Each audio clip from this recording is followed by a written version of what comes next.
tell you a little bit about it, and then I think it speaks to some of the aspects of what's going on up in Santa Fe and up in the Roundhouse.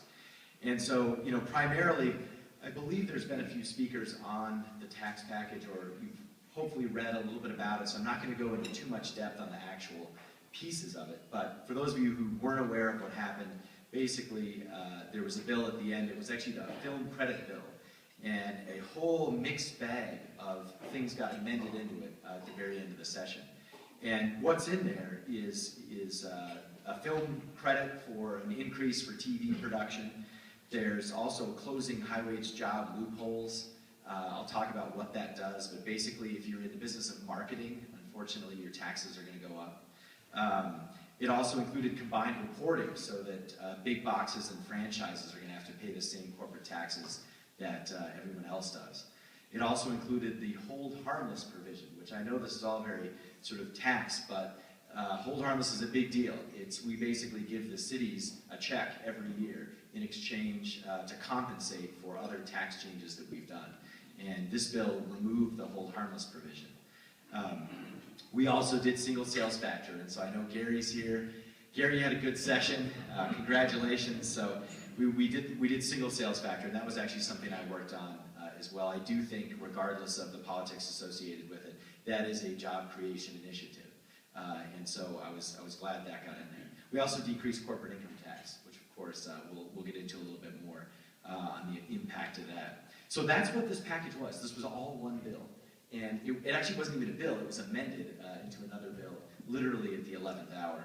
And the politics around this, I think, are important to share. And really, when you look at this bill as a whole, there is something in this bill for everyone to like. And there's also something in this bill for everyone to loathe. And that's probably why it passed, actually. But the challenge is, I think for a lot of us, I mean, it was a tough vote, it still is a tough vote, and we're going to have to do a lot of things going forward to clean this one up. It is the perfect example of the kind of, sort of sausage analogy that our democracy puts together for you up in Santa Fe. So on here, I mean, if we break it down, if you want to look at it from the governor's perspective, she got about half of what she wanted. She got half the amount of corporate tax cut reduction, and she got single sales factor, but only for manufacturing companies. On the other hand, there are tax increases all over in this bill. So again, something to like, something to not like. For the legislature, we took money away from education, but then we take it back from the cities. So in the long run, for our forecast 10 years out, because of this whole harmless provision, there's going to be more money for education that the state can put in, because we're not giving it to the cities. So, again, a real mixed bag. And also for the cities, they're now going to have to deal with a phased-in, a 14-year phase-in period for this hold harmless provision. But by the same token, it's lower corporate tax for their economic development initiatives. The TV film piece was big for Albuquerque. That was something that was really important to them, and so, or to us here in Albuquerque. And so, I mean, I think clearly, I think the cities lose the most in this situation, but it's still a mixed bag for them. And if you happen to be on the left side of the aisle, you get to tax Chevron, you get to tax Target now, you get to tax McDonald's, all these companies who we perceive have gotten free rides. We also get to protect the food tax, which is something that is very regressive. But on the other hand, there's a tax cut for corporations, which typically folks on that side aren't really into. On the other end of the spectrum, this is helping business, and it's really helping AED and recruit businesses. But on the other hand, it's not helping you if you're one of these companies that gets caught up in combined reporting or in some of the other fixes with respect to pyramiding. You're actually raising taxes. So, I think you guys get the idea. This is a real mixed bag bill. And I think it's a product also of the process. So when I say this was the 11th hour, I got this bill with 20 minutes left on the clock. And so for those of you who know, our session ends at noon, no matter what. Well, theoretically, this bill actually ran a couple of minutes over noon. So you got to make the decision, then and there. And so we had, and it was about, I think it was maybe a 37-page bill, something like that. So on the House side, I don't want to speak to what happened in the other chamber because I wasn't in there. They, I think, had 7 minutes to look at this bill. and they had never seen it before. And we in the Senate have been working on these issues for a long time, actually. A lot of these tax issues have been around for several years. And we had a whole 20 minutes to look at it, So at the end of the day, a lot of people basically had to say, well, do I vote for it because of the things I like in it, or do I vote against it because of the things I don't like in it? And that was really the choice at the end of the day. But, the flip side of this is, would this bill ever have passed if it didn't happen at the 11th hour? Well, the answer is no. There's too much in it, there's too much to shoot down. So, here I think we have one of these sort of trade-offs about where we're at in the legislature. If you want a big change idea, which I wouldn't even call this big change, this is mild by comparison, we really struggled to get something like this done. And there's all sorts of questions now associated with it. One is it revenue neutral? So from the tax perspective, we want to have enough funding to fund everything that the state government has. And we had testimony that it was revenue positive to the tune of $200 million. And then we have also reports coming out now that it's revenue negative to $200 million. And the bottom line is, there's been 3 different fiscal impact reports on this since the bill passed. And when we voted on it, there wasn't even a single fiscal impact report. So, this thing, we have no idea what the impact is going to be. And I think we can all talk around the details, but I don't think we do. And I think we hope that at least it helps create jobs, but I think we also agree that, this is not a jobs package. I would love to stand up here and tell you about some jobs package we passed. This is mild tax reform, and hopefully it helps out everyone in New Mexico. That's clearly the goal of it, but I think we're kidding ourselves if we call it something else.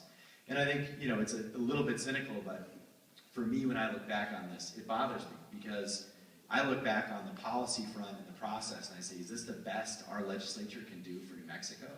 We have got to be able to do things better than the way we handled this bill.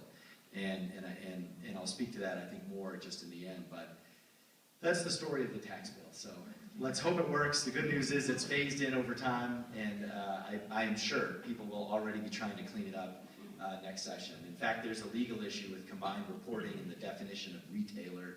It's already going to court. So we'll be back on this one. So one other story I'll share with you is the tax expenditure budget. And in this one, again, tax related. What this is one of my favorite bills that I've run a lot. And this is actually the second time I've run it. All this bill does is it just creates a simple accounting, a return on investment for all our tax incentives, deductions, and exemptions.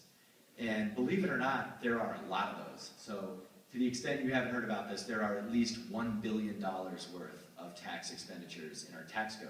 That's about 20% of our budget. So if you want to use the sort of Swiss cheese analogy, in our piece of cheese, 20% of it is holes. And the tragedy is we can't actually tell you how much it is, because we have never been able to sort of go through the analytical exercise to calculate it. And we also can't tell you how many jobs they create. So we have no idea if the good ones should be doubled down on, and if the ones that are redundant or wasteful should be closed. And to me, this is sort of the ultimate tragedy if you're trying to actually really make some big change moves in New Mexico, is that we can't even get the information. It's a prerequisite to real tax reform and to real job creation.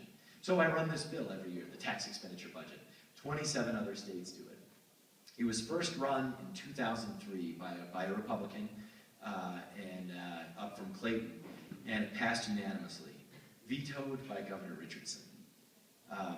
And who knows why at the time I wasn't around.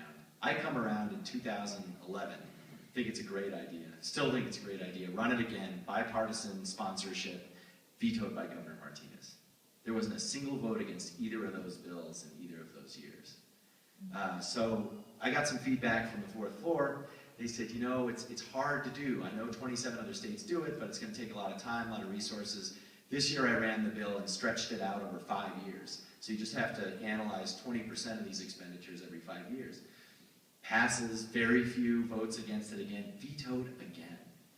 And I think this is another example of some of the challenges that we're facing up in Santa Fe. And it's that, the power, one thing is the power of the status quo is really, really strong.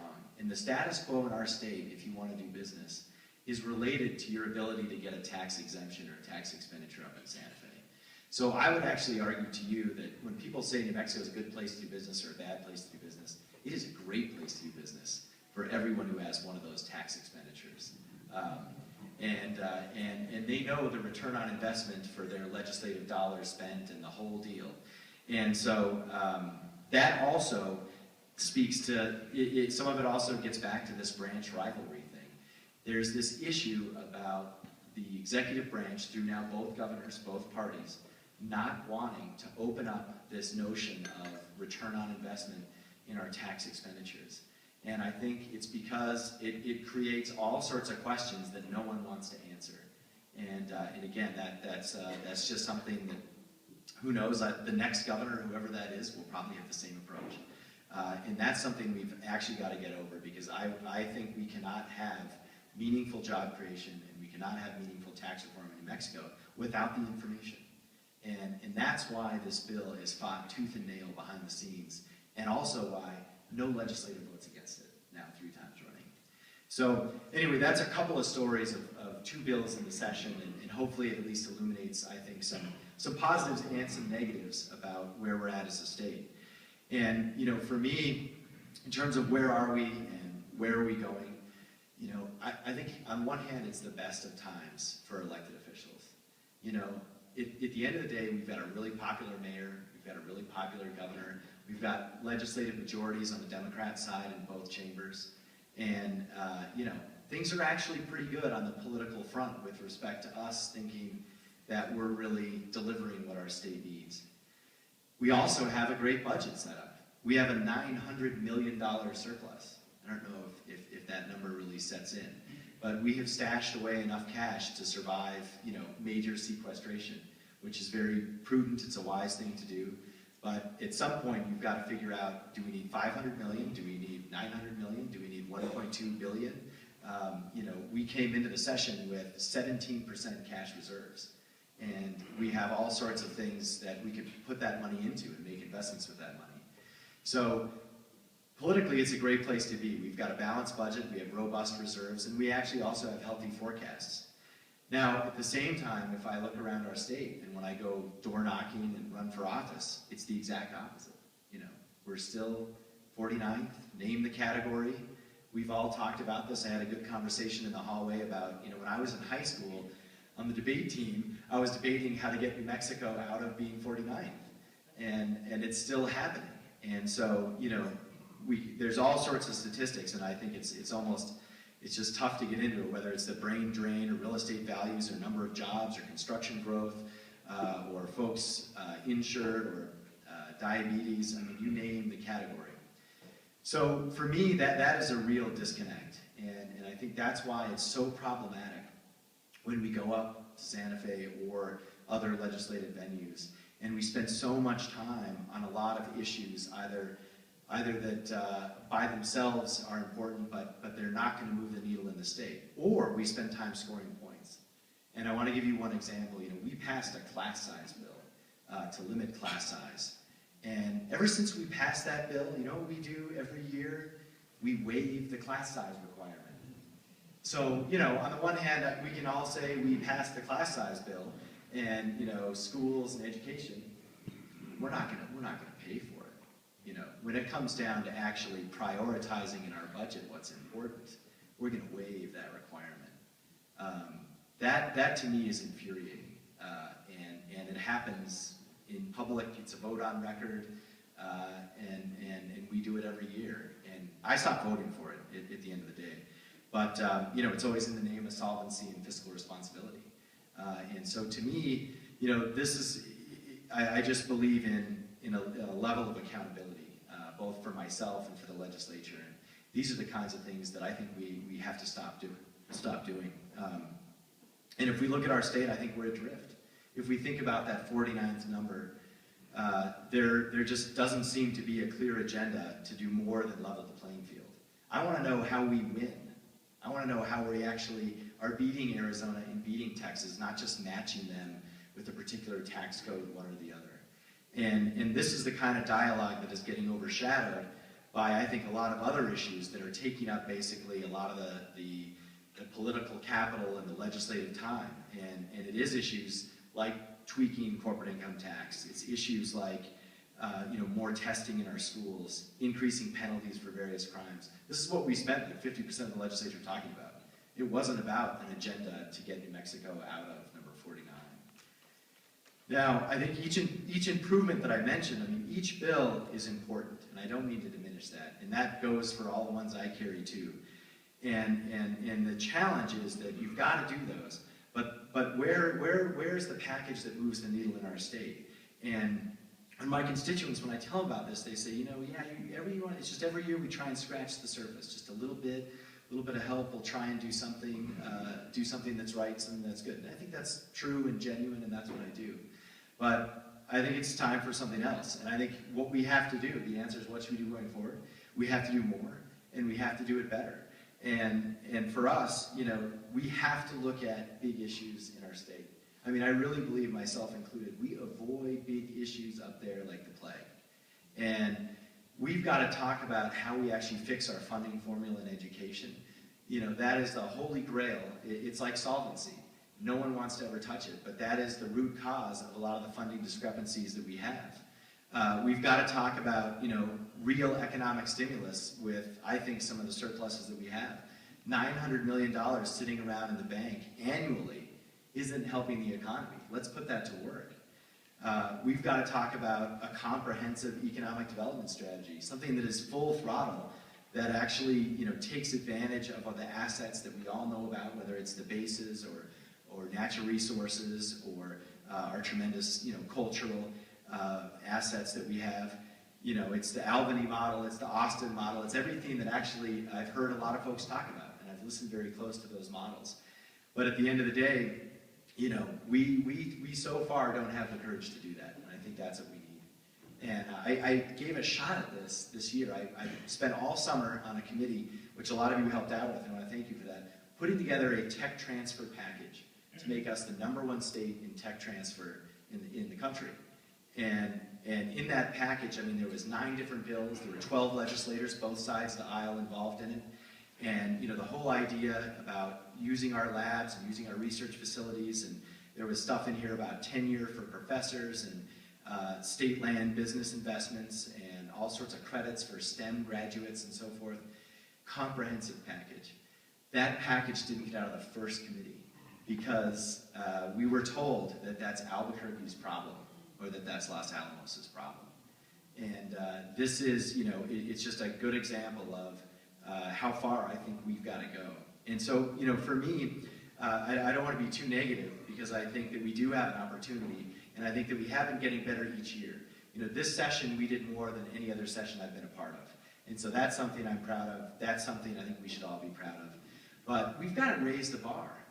We have to raise the bar, I think, actually as business leaders and also as elected officials. We should not be settling for incremental small change. And the reason why is because of that 49 number. If we were 30, that'd be a different story. But at some point, we've got to have the courage to face these big issues and hold ourselves accountable to it and actually try and alter the direction of the state. So hopefully in the next few years, collectively, as leaders politically and in the business community, I hope we can move towards that because I think, as most would agree, it's long overdue.